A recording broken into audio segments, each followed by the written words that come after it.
Bueno, lo primero es que yo soy el representante de este grupo. O sea, sin ellos yo no soy nadie, no soy nada. Desde el año 90 que estamos trabajando juntos y gracias a ello, bueno, hemos hecho un montón de experiencia y queremos compartirla. Y lo que primero quiero decirle que la vacatada, o sea, nos falta un montón todavía.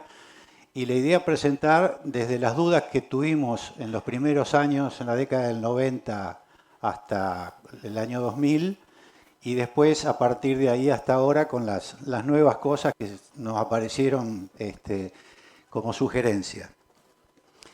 Y por supuesto tampoco lo hicimos solos, lo hicimos con toda esta gente que verdaderamente nos ayudó, con algunos hemos trabajado en algunos proyectos, en muchos proyectos. Así que, bueno, también muchas gracias. Primero, ¿cómo trabajamos los ambientes? Nos basamos mucho en los mapas de suelo. Vos no estás viendo nada.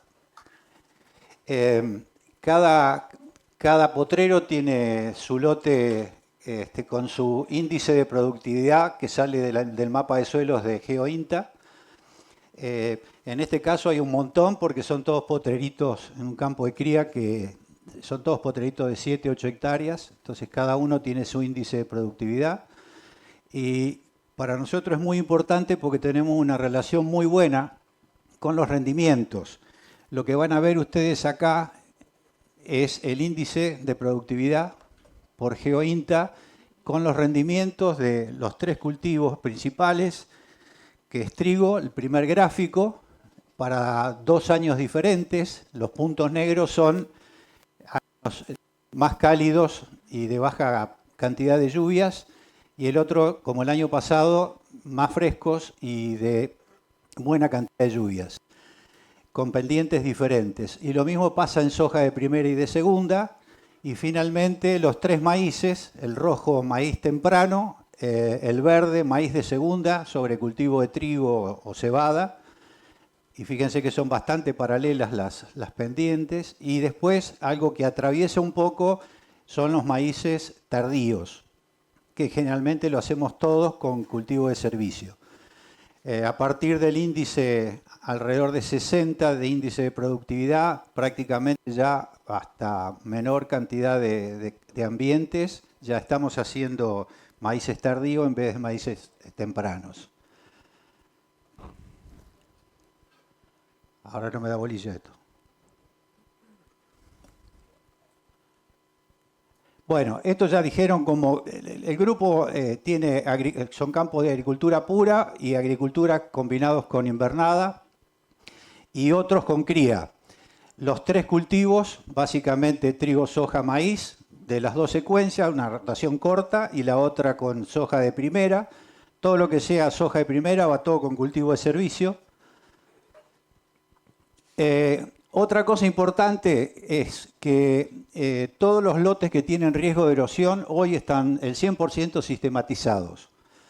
Ese es un ejemplo de un campo con mucha pendiente y ven en las sombras del satélite que están todas las terrazas ahí, porque básicamente se ha perdido mucha cantidad de suelo. En este caso, cuando este campo se compró hace 26 años, había perdido 7 centímetros de suelo. Y fíjense una cosa importante, en el gráfico de allá, que es trigo, la línea negra es el rendimiento de los lotes que no han sufrido erosión. Y las líneas rojas son los lotes promediados que han sufrido erosión, con pérdida de casi 7,6 quintales de trigo, en maíz 13 quintales y medio y en soja de primera 5 quintales. Eso traducido en plata, a precio neto en dólares de los 3 cultivos me da una pérdida de $160 por hectárea año. ¿Y saben cuánto cuesta una sistematización amortizada a 20 años? Que nosotros tenemos lotes que ya tienen 40 años y no se han tocado todavía, pero pongamos 20 años, $8 por hectárea, lo mismo que una pasada de fumigadora. Y estamos perdiendo una cantidad enorme de suelo. Y fíjense que de las 6 millones de hectáreas agrícolas que tenemos en Santa Fe, hay 2,5 millones de hectáreas que tienen una potencialidad de pérdida de 5 toneladas de suelo por hectárea año. y solamente hay 70.000 hectáreas sistematizadas. Así que es un llamado de atención. ¿Con qué nos enfrentamos en el futuro? Esta es una pregunta que hace rato que nos venimos haciendo en el grupo y lo que vemos es el cambio climático, algo de eso vamos a ver. Los excesos hídricos, las sequías, el aumento de los niveles de las napas. Yo se los voy a tratar de mostrar rápido porque ya me dijeron que me sacan corriendo si no termino en 1 hora y cuarto. Resultado económico más ajustado, ya hemos terminado la época de inflación en donde todos los errores se acomodaban con el tema inflacionario. El grave problema que estamos sufriendo con las relaciones insumo-producto altas por el tema del petróleo, los fertilizantes. Y después tenemos además otra cosa que son la competencia con las grandes empresas, grandes inversores, los alquileres y todo lo que está apareciendo nuevo, que estamos todos maravillados, pero hay que empezar a estudiar y aprender en qué momento y cuándo empezar a aplicarlos. Finalmente, otra de las cosas que nosotros nos hemos dado cuenta de que hemos trabajado con tecnología de insumos y la tecnología de insumos nunca nos ha traído resultados buenos. Es más, cada vez tenemos cócteles más grandes de herbicidas por el tema de las malezas resistentes y nos parece que eso ya hay que empezar a mirar la cosa desde otro punto de vista. Ya veremos cómo nos ayuda esta nueva tecnología de cultivo de servicio. Entonces, pensar un poco más en tecnología de procesos, ¿no? En donde ahí podemos actuar un poquito más brindando un poco de apoyo a la naturaleza y ella nos sabrá devolver a nosotros todo lo que le estamos dando. Entonces, como es característico del ser humano y gracias a eso, a la flexibilidad que hemos tenido y que hemos triunfado y que hemos llegado hasta el día de hoy, a veces equivocadamente, pero todo nos indica que tenemos que adaptarlos. Y le puse una barra ahí, ¿por qué no también ayudar a la mitigación? Vamos a empezar con el tema cambio climático, temperatura y lluvias. Esto es las anomalías de temperatura media a nivel país del servicio meteorológico y fíjense que todos los puntos rojos indican indudablemente que la temperatura está aumentando. Esto es lo que tenemos en nuestro CREA. Desde el año 90 hasta ahora, para el cultivo de trigo, durante el periodo crítico que va desde el 15 de septiembre, 10 de septiembre, hasta el 15 de octubre, sumando las temperaturas de más de 30 grados, la cantidad de días en que en ese periodo la temperatura se mantiene con 30 grados o más, en la primera parte de los 90 había 7 días y hoy estamos en 20 días. Eso está trayendo una gran disminución, el gráfico de abajo, a medida que aumenta la temperatura o la cantidad de días con temperatura de más de 30 grados se nos empieza a caer el rendimiento. Y lo mismo está ocurriendo con maíz, que en este caso durante el ciclo del cultivo, desde el año 2001 hasta el 24-25 arrancamos con 50 días y después estamos terminando con 80 días. Y de vuelta está afectando el rendimiento del cultivo de maíz. Así que este es un tema que se nos viene y que no podemos hacer nada salvo algunas cosas muy específicas. Este es un trabajo nuevo en donde ellos estiman allá en Illinois que una temperatura de un aumento de más de 2 grados va a traer una disminución del rendimiento mundial del 8% aproximadamente. Y fíjense, la región pampeana en los cultivos, tanto como trigo, sorgo, soja y maíz, también vamos a tener disminuciones. Muchos me decían, bueno, pero que con este calentamiento va a haber regiones en que va a haber que aprovechar y comprar campo en aquellas zonas que son hoy frías, pero que se van a calentar. Y sin embargo, fíjense que la proporción de azules no supera toda la cantidad de rojos, con lo cual tampoco eso va a ser posible. El otro tema, nosotros tenemos datos desde el año 1894 de lluvias, yo lo corté y lo puse. Las lluvias empezaron a crecer desde 1890 hasta ahora, en el año 69-70. Y lo que vemos ahí son nuestros normales ciclos de agua y sequías, donde prácticamente no se movieron la cantidad de lluvias, un promedio de 960.000 milímetros, pero lo que cambió es la intensidad de lluvias. Y en otro trabajo,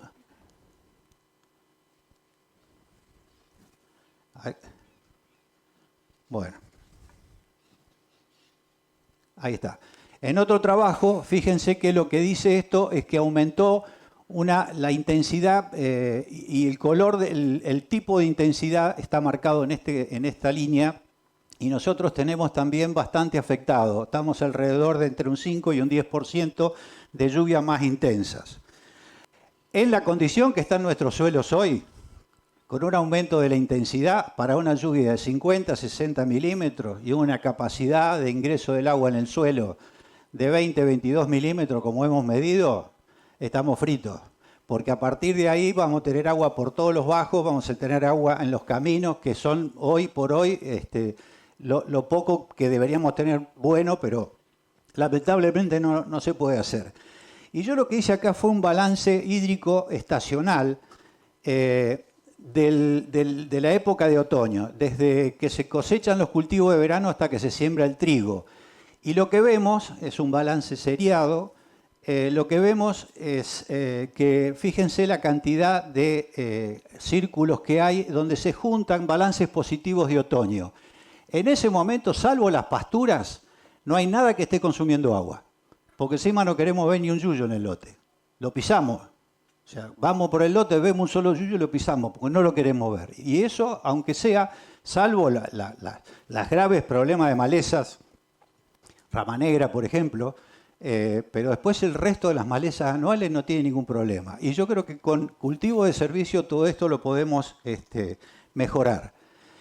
Y acá un año se nos quemó el rastrojo porque estaba vecino a un basural de la ciudad, y lo que encontramos en este lote de producción para años de 300 milímetros de otoño es el 100% del suelo con problemas de compactación, de este tipo específicamente, y fíjese las pisadas que hay.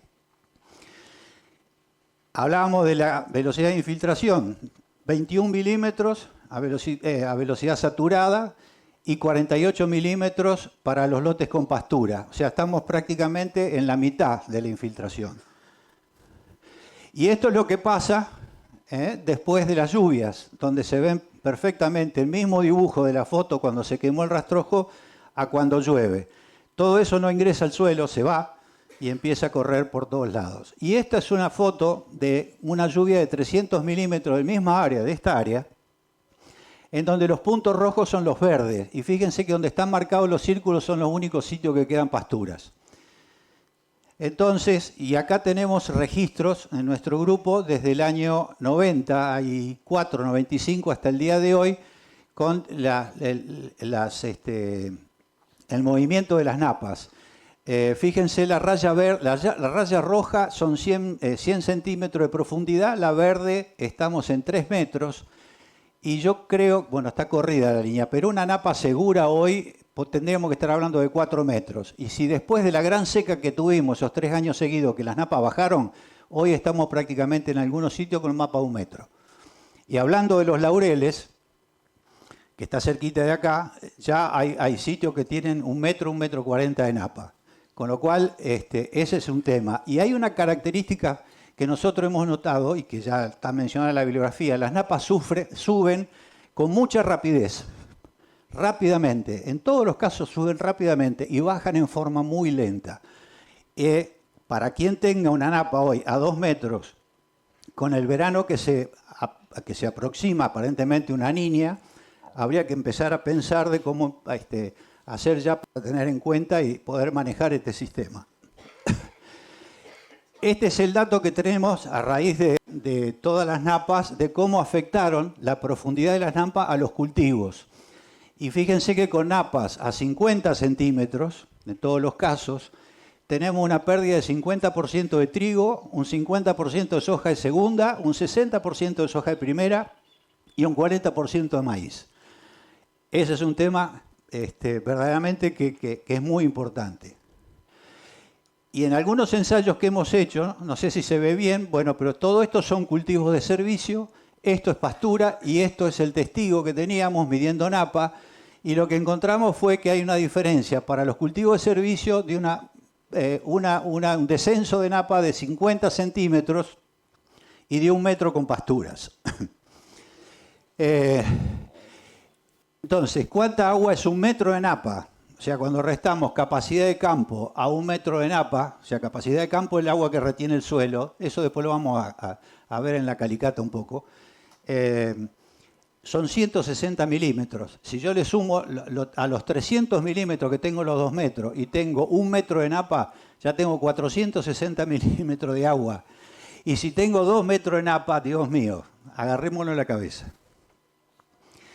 Entonces, todo esto trajo como consecuencia durante los últimos 20 años el problema de la compactación. Y tenemos una condición natural que lamentablemente tenemos que convivir con eso. Primero, que la textura que tenemos en nuestros horizontes, el horizonte superficial básicamente, que es el más importante, es limo fino y arcillas poco expandibles. Ese limo fino y arcillas poco expandibles forman fracciones granulométricas muy chiquitas que cuando el agua penetra elimina el aire contenido y básicamente explotan. Ese es un problema natural y lamentablemente no lo podemos sacar de ahí. Gracias. Las arcillas que tenemos no tienen, son poco expandibles, o sea, no tienen una gran cantidad de... Cada vez que se humedecen, se hinchan y cuando se seca se contraen, pero eso si fuera más potente podría autoestructurar un poquito el suelo, cosa que no ocurre. Y el otro problema, diferente de otros países, es que nuestros suelos no se congelan. Ustedes saben que si yo meto un vaso en un congelador, explota el vaso porque el hielo aumenta el volumen. Y allá en los suelos del norte normalmente ocurre eso y no tienen tanto problema. Así que bueno, todo eso son problemas que ya lo tenemos metido en nuestros campos y va a haber que trabajar con esos. Hay un trabajo sobre esto en INTA de Pergamino y en otros sitios en donde se han hecho experiencias que son las mismas experiencias que se hacen para compactar los caminos. Nada más que nosotros lo usamos al revés y usamos esa información, que es el 3 de Proctor. Estos son dos suelos distintos. El de la izquierda es un suelo arenoso de la provincia de Buenos Aires, el otro de Pergamino. Esto está hecho en los 90 por Carlos Pecorari y su grupo en ese momento. Y lo que dice que a medida que voy aumentando la cantidad de agua, el contenido de agua en el suelo, y voy pisando ese suelo, llega un punto que cuando está en capacidad de campo se produce la máxima compactación del suelo. Es decir, yo estoy cosechando un lote en el mes de marzo que tiene prácticamente saturado de agua y lo estoy pisando, estoy llegando a ese punto de máxima densidad. Obviamente, si le sigo echando agua, se me forma una huella, o sea, el suelo se desplaza, por eso baja la densidad. Pero en realidad el problema grave es el pisoteo en situaciones muy húmedas. Bueno, acá tienen un poco los porcentajes de acuerdo a los tipos de suelos, de limo fino, limo grueso, arcilla y arena. Y hay algo interesante de que si tenemos ese problema, la única solución que nos resta es trabajar con materia orgánica. Porque en esa formulita que ustedes ven,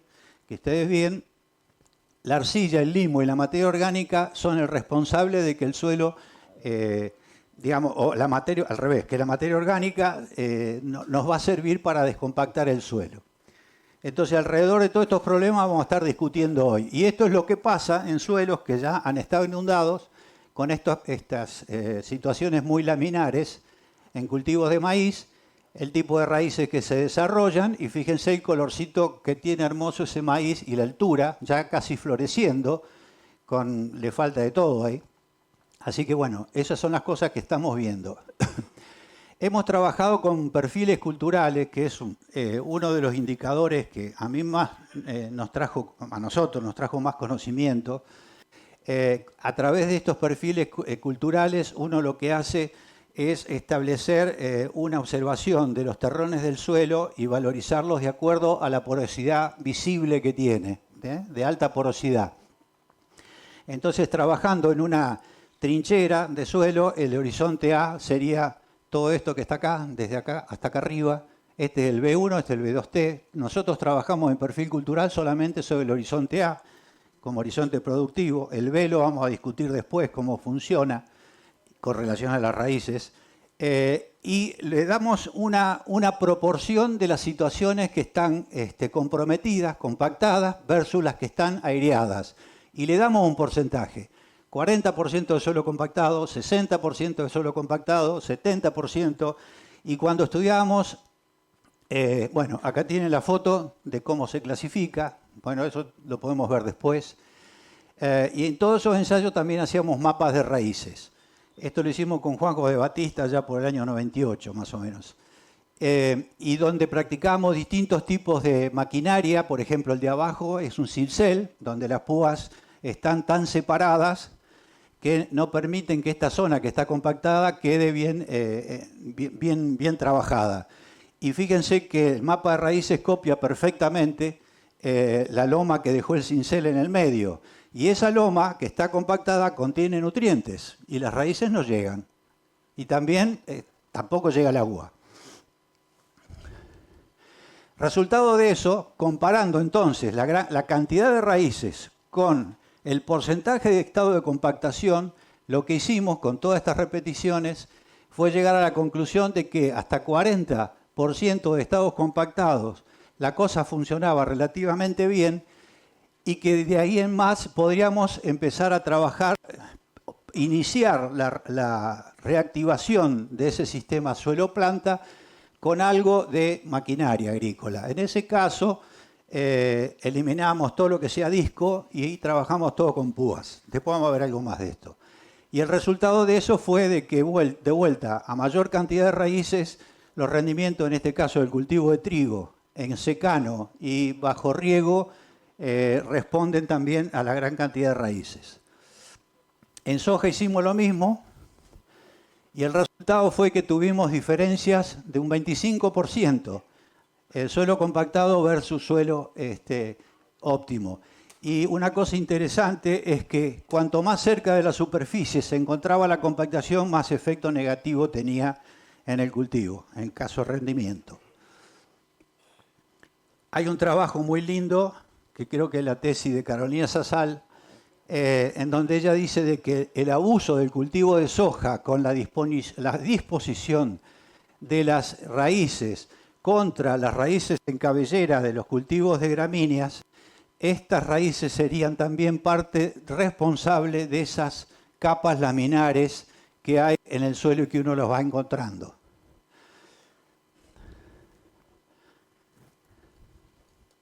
Bueno, se habrá terminado la pila de esto. No. Voy muy rápido porque estoy asustado. No, sí me asusta. Pues de allá hay uno con un fusil. Yo podía estar todo el día trabajando, pero después me dice que el mensaje, tengo que dar el mensaje. Pero si yo no les muestro esto, ¿qué mensaje les voy a dar? Tengo que mostrárselo, ¿eh? ¿Está bien? No. No me quiere. Gracias. Bueno. Fíjense, esto es una herramienta. Sí, ya está. Esta herramienta la encontramos el otro día, la dejamos en el mismo lugar que hace 20 años en el INTA de Pergamino. Esto es un paraplow. Este es un suelo que tenía un 70% de compactación. Estas son las púas, esas púas que se ven ahí están acá. Todo el resto del horizonte no se pudo trabajar, ya no se trabajó. Y la parte trabajada, quedaron unos cascotes así, que había que darle con un martillo para desarmarlo. ¿Está? Bien. Entonces hay que pensar qué tipo de herramienta voy a usar para solucionar estos problemas. Y ojo, digo desde ahora, esto es una salida para situaciones que tienen un 40% o más de horizonte A compactado.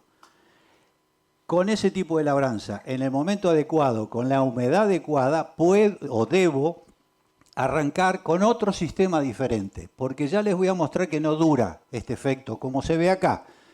Esto se hizo un año y al otro año, fíjense que esta ya desapareció y de esta ya quedó un poquito y el resto siguió compactado. O sea, cuando yo me falta materia orgánica al suelo, que me arme el esqueleto de ese suelo tiene que estar armado por materia orgánica, no lo voy a solucionar con ningún fierro. Búsquenle la vuelta que quieran. No lo van a, es más, lo van a empeorar. Para nosotros lo que más nos trajo un poco más de cariño fue esto. Fíjense que prácticamente queda todo el rastrojo arriba, las púas están a 35 centímetros. De vuelta se trabó. Pásamela, Alejandro. Púas a 35 centímetros y el efecto sobre el suelo, acá tengo una púa y acá tengo otra púa. Básicamente, ya esto hace un efecto distinto. Pasá la otra. Esta es la misma foto en donde teníamos, este era un suelo que estaba, ha estado con mucha agua, un suelo de índice de productividad 90, pero que tenía muchísimo encharcamiento y agua, prácticamente 90% de compactación.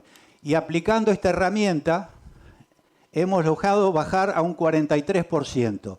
Ahora, y sembrar maíz ahí. Este lote después fue a cultivo de servicio. Y ahí arrancó. O sea, nunca más tuvimos que hacer ningún tipo de intervención. No, ahora sí. Resumen de labranzas. En esos perfiles que hacíamos y mapas de raíces sobre la misma calicata, hacíamos un trabajo inicial donde todas las parcelas tenían el mismo estado antes de la siembra, otras tenían, en ese momento había arado de reja, cincel, escarificador, bueno, una serie de maquinarias. Cuando llegaba a floración volvíamos a hacer lo mismo, volvíamos a medir el estado de compactación y después al final, en el momento de cosecha, abríamos de vuelta el pozo, volvíamos a medir todo de vuelta y lo que decíamos era lo siguiente, que el testigo se mantuvo siempre prácticamente en el 60% de compactado. La labranza mínima bajó al 40%, pero después, con las lluvias de octubre, volvió otra vez al mismo estado inicial. Y el cincel hizo exactamente lo mismo. Con lo cual, de vuelta estamos reafirmando que el fierro no sirve si no tenemos materia orgánica. Lo voy a repetir 20 veces.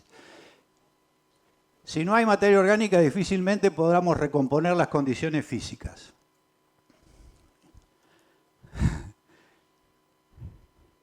¿Que llueve? Bueno, vamos a ver la parte de nutrientes. ¿Por qué hablo de materia orgánica y la importancia? Bueno, nosotros estamos acostumbrados a hacer montones de análisis de suelo de todo tipo y lo relacionamos con la materia orgánica. A ver, digamos, cuánto nos ayuda. Y fíjense que desde un 2,2%, esto es fósforo, un 2,2 hasta un 3,2% de materia orgánica, siempre tengo incrementos en el fósforo. Prácticamente todos los años tenemos la misma curva. Cuando hablamos, sigo. No, al otro lado. No. La otra. Bueno, fíjense, materia orgánica y nitrógeno total. Ajustan perfectamente. Esto es NAN, nitrógeno amoniacal. Pasa el otro. Esto es contenido de zinc y materia orgánica. Son todos lotes nuestros. Esto es capacidad de intercambio catiónico. Dale. Esto está hecho por la Facultad de Agronomía en los ensayos que tenemos, que ahora lo vamos a mencionar, sobre carbono orgánico, estabilidad de agregados y actividad enzimática, o sea, la parte de biología del suelo. O sea, en todos lados la materia orgánica nos da un resultado positivo. Entonces uno se pone a pensar, che, ¿qué tengo que hacer? Tengo que elaborar para eso. Y olvidarme de todo un poco lo otro. ¿Qué hago? Bueno. Sí, ahora me confundo y yo pato cualquier lado. Bueno, les quiero mostrar este ensayo porque orgullosamente con el doctor Fernando García, que está acá en la foto, trabajamos 26 años en parcelas que todavía están, y yo creo que van a seguir estando, que son de aquel tipo. Queríamos ver el efecto de los nutrientes sobre el rendimiento de los cultivos. Y elegimos dos sistemas de cultivos, uno trigo, soja, maíz, en suelos un poquito más arenosos, más francos, más que nada, y trigo, soja, maíz, soja de primera. A las parcelas teníamos un testigo nunca fertilizado en los 26 años y le íbamos sacando un nutriente. Por ejemplo, donde dice PS, queríamos saber qué pasaba con el nitrógeno. Donde NS, bueno, el fósforo. Y así sucesivamente. Acá está el mapa donde están los ensayos. Hay uno que está acá a 15 kilómetros y todavía sigue.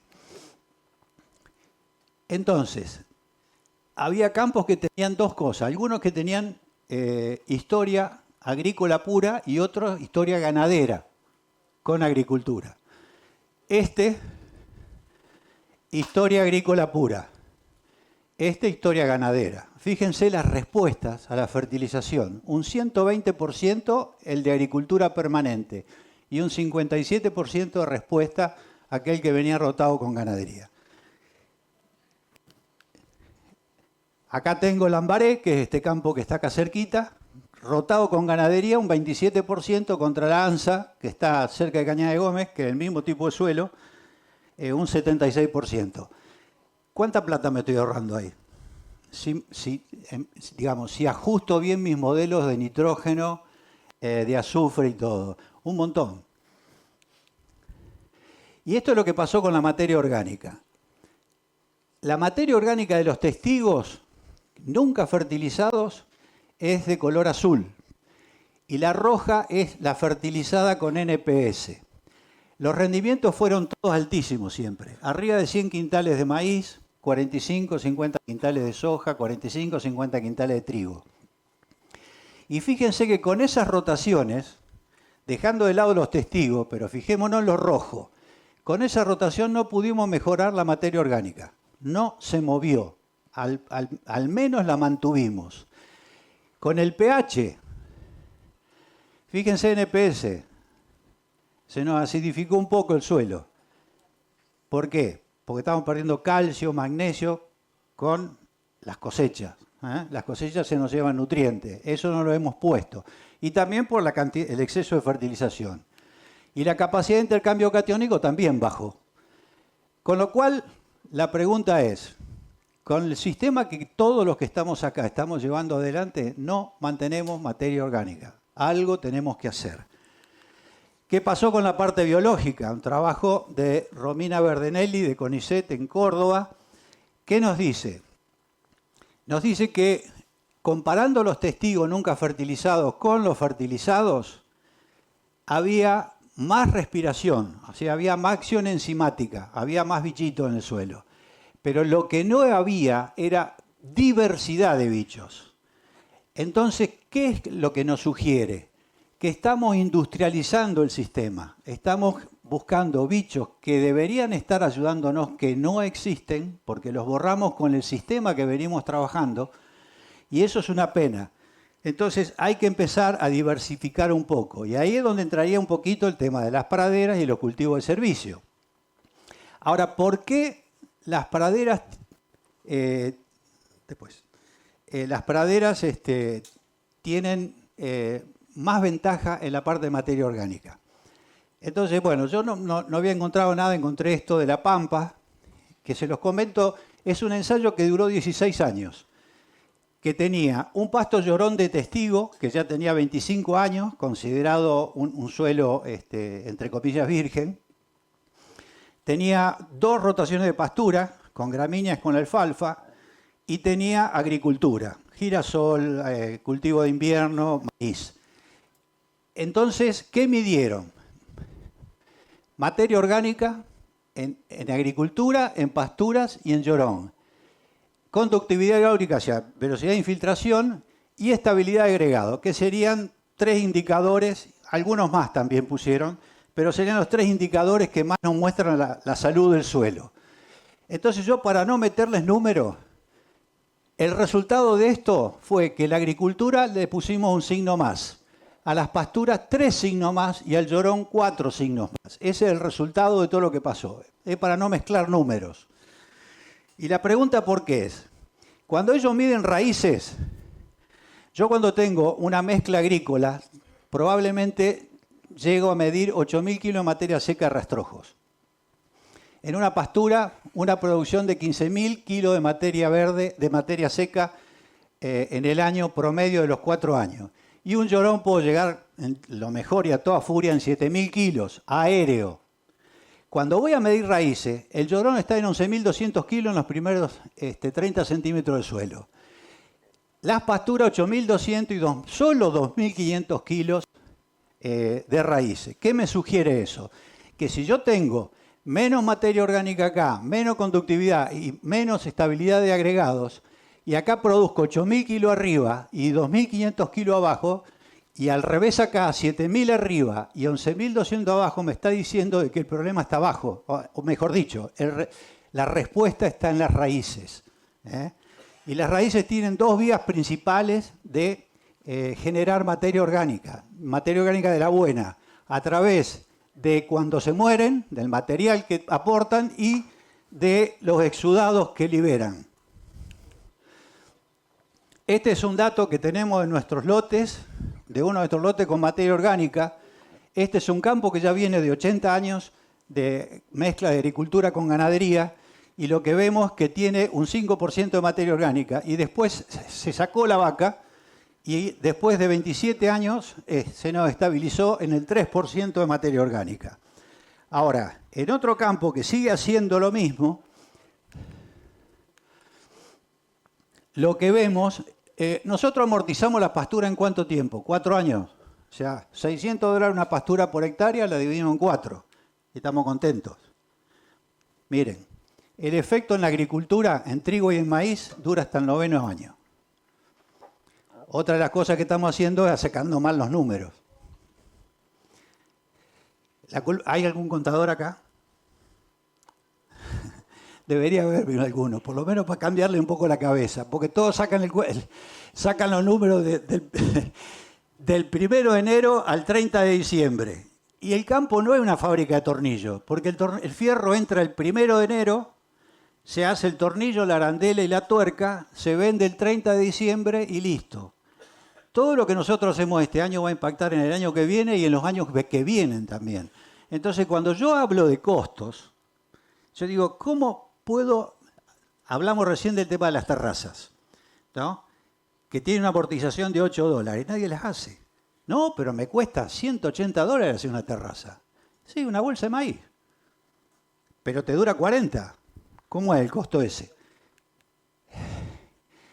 Y no traje los últimos números, porque van a decir, vos sos piola, pusiste los números de ahora, que la ganadería está bárbara. Hasta el 16-17, fíjense la invernada de este campo, $835 contra $813 de la agricultura. O sea, cuando se hace bien la ganadería, que se hace bien, allá tienen los datos, que no los voy a repetir porque se me va el tiempo. Acá hay agua en la parcela, acá hay una suplementación a campo, al 0,4% vivo. Bueno, fíjese la eficiencia del stock, 70%, y un aumento diario bajo, pero alta carga. Y una producción de 820 kilos de carne por hectárea, promedio. Este es otro campo en donde esto viene de pastura, y ese mismo campo al dueño se le ocurrió no hacer pastura porque le parecía que era mejor. Y fíjense que hay un 20-25% más de rinde sobre los lotes que vienen de pastura que sobre los que vienen de agricultura. Bueno, entonces, hablando entonces de eficiencia de aporte de las partes aéreas y de las raíces a la materia orgánica del suelo.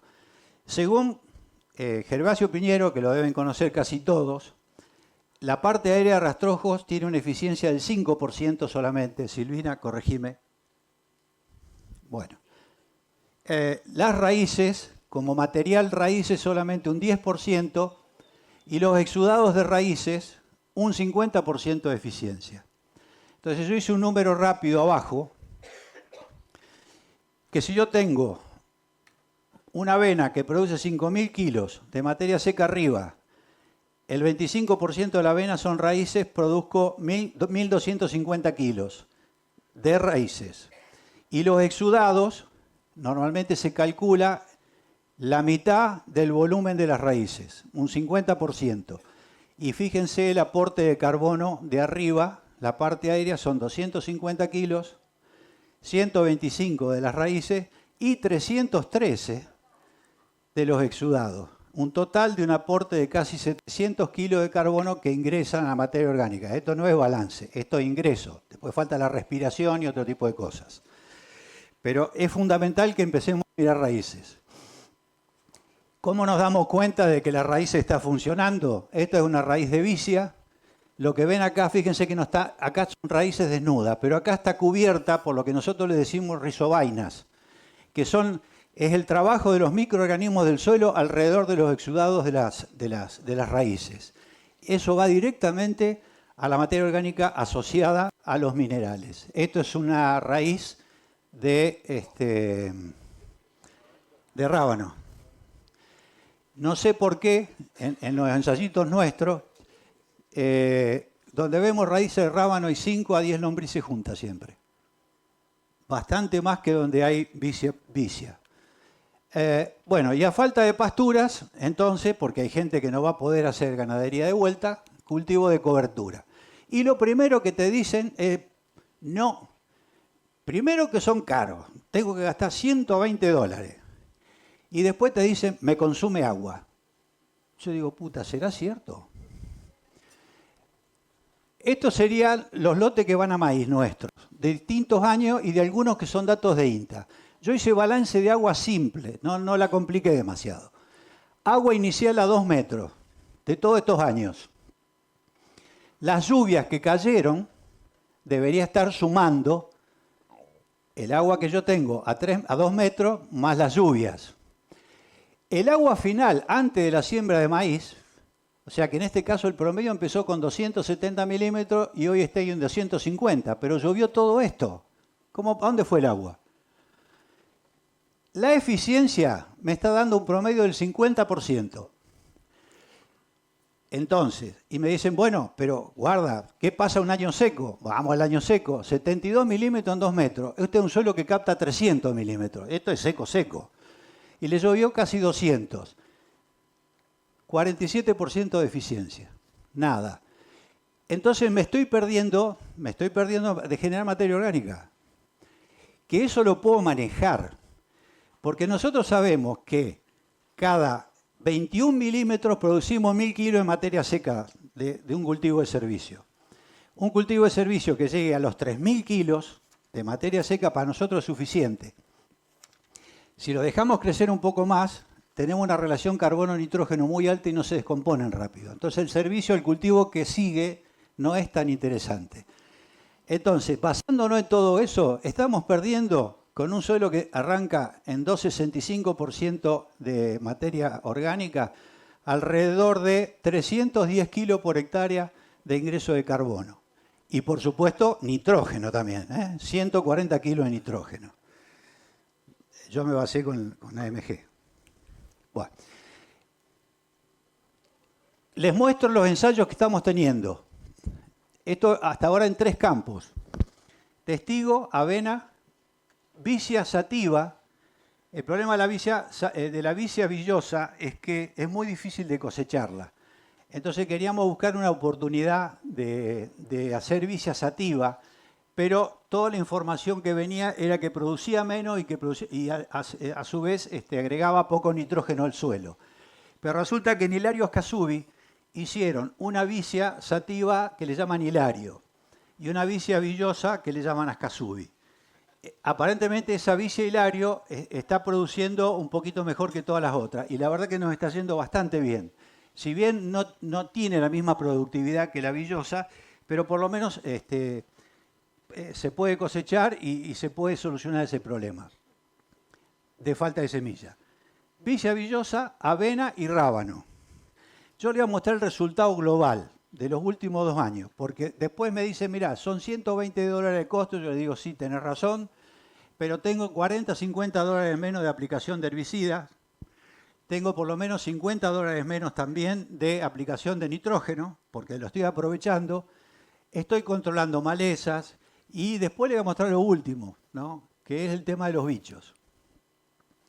Con respecto al agua, sembrados temprano, no más allá del 5 del mes de abril, yo llego con el testigo con 95% del total de agua, a los 2 metros. Y el resto está alrededor del 90%. Consumen un poquito más de agua, pero después, en el periodo de primavera, el suelo se recupera. Bueno, acá está la famosa curva de los 21 milímetros por tonelada producida. Nosotros vamos con el barreno, hoy estábamos hablando temprano en eso. ¿Qué hago? ¿Los mato? Sí, matalo, pues ya tenemos 4.000 kilos arriba. Y metemos el barreno y tenemos 40 centímetros de suelo seco. Ahí estamos más o menos en 45, 50 milímetros de consumo.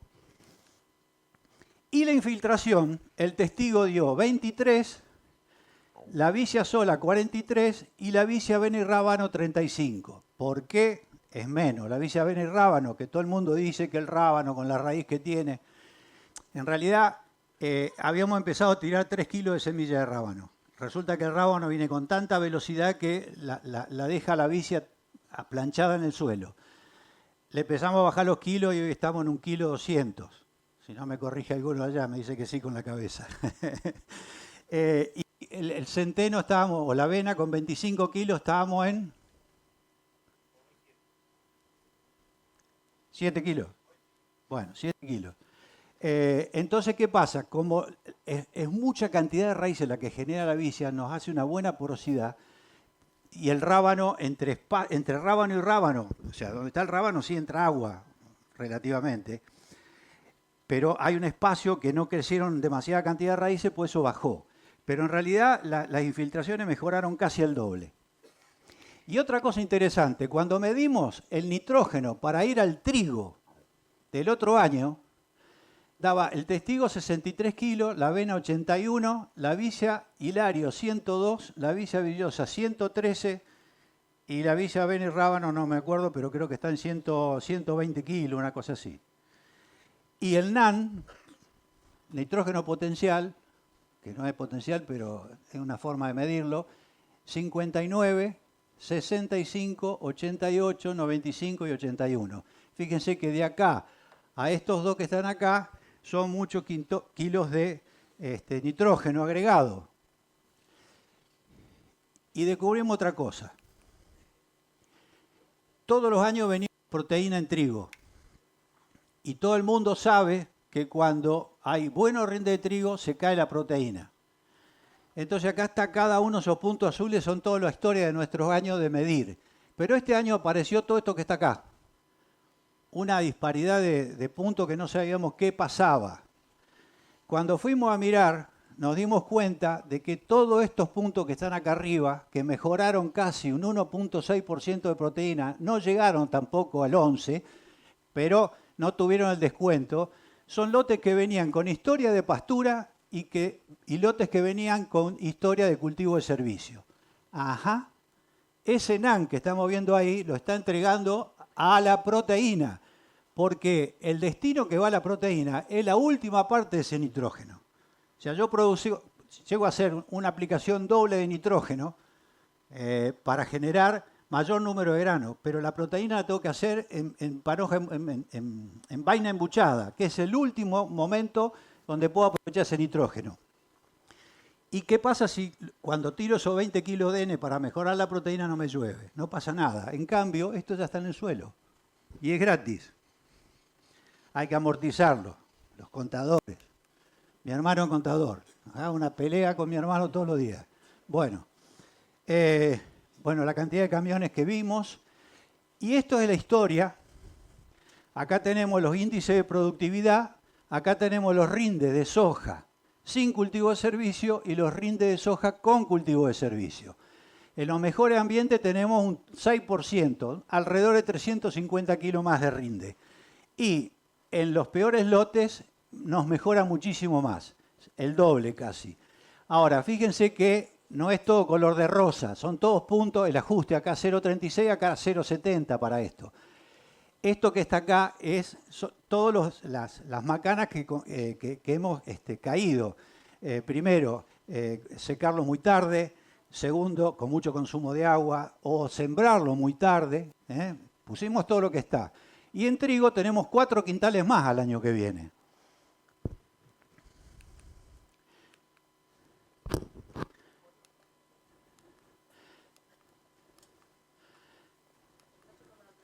Caramba.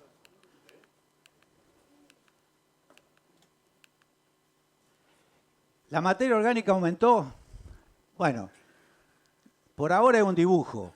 Sabemos que después de pastura cae, ¿no? Pero a partir del año 2010, con el uso de cultivo de servicio, empezó a levantar. Por eso puse un signo de interrogación. Con cultivo de servicio, ¿podemos subir o nos vamos a mantener? De todas formas, estamos mejorando el sistema. Nos guste o no. Y estos son los márgenes. Directamente, soja de primera, acá está calculado todos los insumos, todo lo que va, fertilizante, herbicida, todo. Fungicida, insecticida. El promedio para soja de las últimas dos campañas son $1.414, con vicia hilario, con vicia villosa, con vicia hilario parecido, 1.400, con avena 1.300, la única que tengo diferencia negativa con el testigo, lleva más nitrógeno. La vicia, avena y rábano, $86. Así que, en realidad, todo ese gasto de 120, el ahorro de herbicidas, etcétera, etcétera, nos sigue dando resultado bueno. Trabajo del que era las petacas, donde dice que las leguminosas, en general, contra las gramíneas, generan un mejor rendimiento del maíz sin nitrógeno como fertilizante. Y acá está en soja, igual, avena, vicia, maíz, tréboles y maíz, vicia, maíz contra ryegrass y avena, maíz. También, un 7% más. Obviamente se están pastoreando, que es lo que van a ver un poquito hoy. Esto es Diego. Los cultivos de servicio aportan, lo voy a leer, materia orgánica durante el ciclo de vida y después de muerto. La mayor parte de la rizodeposición forma materia orgánica asociada a los minerales. Es la que más nos gusta. El cultivo de vicia o avena aportaría entre 500 y 1.500 kilos de carbono por rizodeposición. Y la vicia aportaría entre el 50 y 100 kilos de nitrógeno por hectárea fijado desde la atmósfera a través de la rizodeposición. Son todas cosas buenas. Y la Facultad de Agronomía, sobre esos ensayos que yo les mostré recién, nos hizo macrofauna. Y lo que encontramos, bueno, acá les explico cómo es esto. Acá dice detritívoros, que son los bichos que se comen todo el bicharraje que se ve, que se morfan el rastrojo, o sea, la materia orgánica muerta. Los herbívoros son los bichos que se morfan todo lo vivo, lo verde. Bueno, predatores, que son los que se morfan a estos bichos, hormigas, etc. Y las lombrices. Entonces, vamos a arrancar por las lombrices. Sobre el testigo había 33 lombrices, que es considerado bueno. Sobre avena, soja, 26. Sobre vicia sativa, 42, 53. Sobre vicia villosa y vicia, avena, rábano, 41. Los herbívoros, lo que se comen material vivo, entre ellos lo que se comen semilla de malezas, fíjense, también hay buena cantidad contra esto. Acá en vicia sativa no mucho. ¿Por qué viene ese tema? Porque resulta que otro trabajo de la facultad me dice que estos tres muchachos que están acá se coman entre un 43 y un 35% de semilla de yuyo colorado. ¿Lo conocen al yuyo colorado? Siguen haciendo mezcla de herbicida. Bueno, este es un tema que yo creo que hay que prestarle muchísima atención. Y acá tenemos el famoso ahorro de los $40 con cultivo de servicio. Resumen. Con las rotaciones tradicional y con cultivo de renta y un 3% de materia orgánica en el suelo, esto lo vamos a ver después en la calicata ya, no garantizamos mejora en las condiciones físicas del suelo. Vamos a seguir con el mismo cuento toda la vida. La pregunta es, ¿cómo levanto ese 3%? ¿Es difícil? Es difícil. Con pasturas puede ser. Las raíces son una vía directa de entrada de carbono al suelo. Esto mejora la materia orgánica, la estructura y la capacidad de retención de agua, impactando positivamente en la fertilidad y estabilidad del sistema y la productividad a largo plazo. Hagan evaluaciones anuales, sí, porque hay que presupuestar todos los años, las necesitan, pero hagan evaluaciones del sistema de ustedes, que eso tiene que estar entre los 3 y los 6 años. Y los contadores saben que se puede hacer a moneda constante, así que no se preocupen por eso. Raíces y rizo de posición son más importantes que la biomasa aérea para incorporar materia seca. Porque todo el mundo me dice, bueno, yo hago mucho maíz, así que tengo mucha materia orgánica. Sí, dale. Las pasturas son indiscutiblemente mejores que los cultivos de renta para incorporar materia orgánica. Luego vienen los cultivos de servicio. Y lo importante, ¿por qué? Porque a mayor tiempo de cultivo vivo de raíces trabajando todo el año para nosotros, eso es garantía que nos va a aportar materia orgánica. Lo debo haber repetido 1000 veces la palabra materia orgánica. Y es importante tener paciencia, que es otra cosa. Si no tenemos paciencia y lo seguimos corriendo a este sistema y evaluando y metiendo pala y observando, en pocos años no podemos resolver nada. Los suelos nuestros se formaron hace más de 1000 años. En 60 lo liquidamos y nosotros con esto que verdaderamente nos entusiasma un montón, todavía vemos que mejoramos 10 centímetros de suelo. Nos queda los 10 centímetros de abajo en sistemas agrícolas puros. Con lo cual es un trabajo embromado. Y terminé.